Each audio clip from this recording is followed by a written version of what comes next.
But the word of the day is the language of spirit.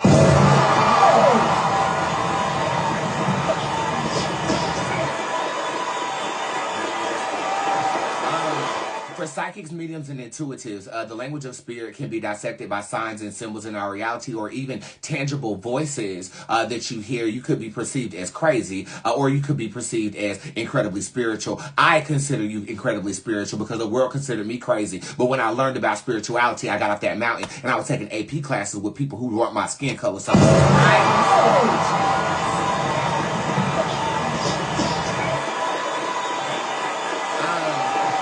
I was on the phone. I had an hour-long appointment today with Miss Tia.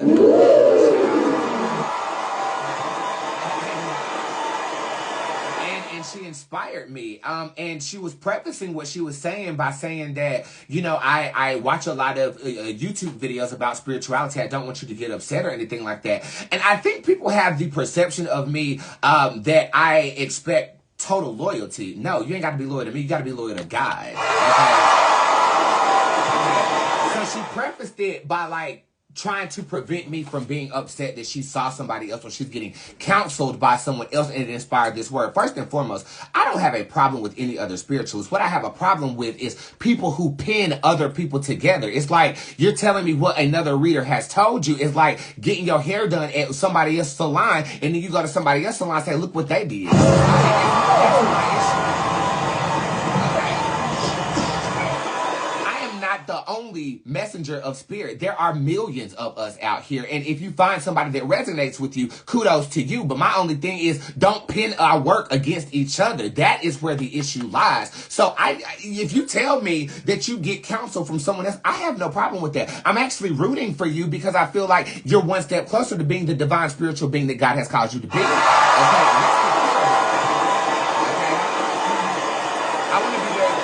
Yes, and I do cuss people out all the time. I do feel some type of way, but it's not about other spiritualists. Jasmine Garden being one that I actually look at, and I find that she's amazing at what she does. Okay? But it got me to thinking about how spirit does convey to other individuals. Now, most people are very literal creatures, so you need a messenger, that being the line of work that I'm in, to deliver the messages that you see. But if you are in tune and you are in alignment, the language of God can be portrayed through animal totems. I am a nature-born creature. I love nature. I love plants, as you can see from my Instagram story today. I feel the need to ask for a sign and symbol. I don't go searching for a word on the internet. I look out my window, and sometimes I can make pictures out of the leaves that are on the trees or pictures of animals that are appearing in clouds. I'll go to look up what that means, and it resonates directly with the circumstance that I'm currently going through. That is a part of my language of spirit. Some people get taps on their shoulder. Some people who are empaths can feel what another person is feeling, and through intelligence, curve whatever emotion it is they're trying to rectify. The language of God is omnipotent, and it is not dissected in one particular language or source, because God exists. And we have over 1,000 languages on this planet. That in itself should let you know the language of spirit is dissected by the user seeking the message and not a particular methodology. And if you understand that, you can be open to God portraying messages to you at any given time and space. Now, I made a funny video back when I first got started on the internet, and I was making fun of people who always thought something was a sign. Well, now, 10 years later, everything is a fucking sign. And if you're seeking a message, or you want God to communicate with you, it is very rare that the common person can hear a direct voice. Okay, I learned that it's rare. I had to learn it was rare because that's always been me. You know what I'm saying? And I dissected and portrayed as different characters and different words and messages on shows like this, right?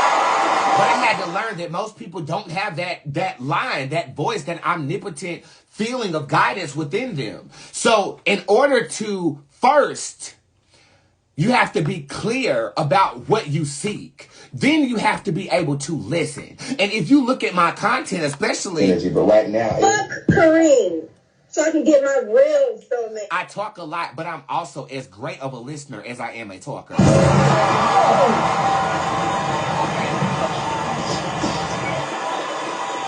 So to understand your personal language of spirit, listening. And when I was discussing this with Tia, the Zen tarot card got pulled up. Describe the Zen tarot card in my comment section if you know my tarot. Okay, it is when I was in the bathtub, not my hot tub, I was in the bathtub, and I had incense burning. I had a big ass afro, and I was at peace. You got to silence the world. Be observant. Catalog what it is you bear witness to. Research what you cataloged and make it make sense for you. That is the general technique of understanding the language of spirit for you. Hopefully this helps.